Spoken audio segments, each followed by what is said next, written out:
శృంగారంలో మజాను ఆస్వాదిస్తోంది రైతులే. తర్వాత స్థానం ఎవరంటే, శృంగారంలో అందరికంటే ఎక్కువగా ఎంజాయ్ చేసేది ఎవరనే సందేహం కొంతమందికి ఉంటుంది. అలాంటి సందేహమే ఓ సర్వే సంస్థకు కూడా వచ్చింది.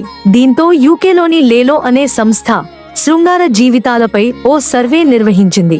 ఈ సర్వేలో 2000 మంది పురుషులు, స్త్రీలు పాల్గొన్నారు. వివిధ వృత్తులు, ఉద్యోగాలు చేసేవారు ఈ సర్వేలో పాలు పంచుకున్నారు. ఆ సర్వే ప్రకారం అత్యంత ఎక్కువగా శృంగార లైఫ్ ను ఎంజాయ్ చేసేది రైతులే. 33% మంది రైతులు తమ శృంగార జీవితం అద్భుతంగా ఉందని తెలిపినట్టు సర్వే సంస్థ పేర్కొంది. రోజుకు ఒక్కసారైనా తాము తమ భాగస్వామితో శృంగారంలో పాల్గొంటామని చెప్పారు. రైతుల తర్వాత బెడ్రూమ్ లో బీభత్సంగా ఎంజాయ్ చేస్తున్న వారు ఆర్కిటెక్ట్లు. 21% మంది ఆర్కిటెక్ట్లు తమ శృంగార జీవితం ఉల్లాసంగా, ఉత్సాహంగా సాగిపోతుందని చెప్పారు. రైతులు, ఆర్కిటెక్ట్ల తర్వాత ప్లేస్ లో హెయిర్ డ్రెస్సర్లు ఉన్నారు. 17% మంది హెయిర్ డ్రెస్సర్లు తమ శృంగార లైఫ్ బాగుందని చెప్పారు. టీచర్లు, లాయర్లు తమ శృంగార జీవితం నిస్సత్తువగా సాగుతోందని చెప్పారు. అందరికంటే చివరి స్థానంలో జర్నలిస్టులున్నారు.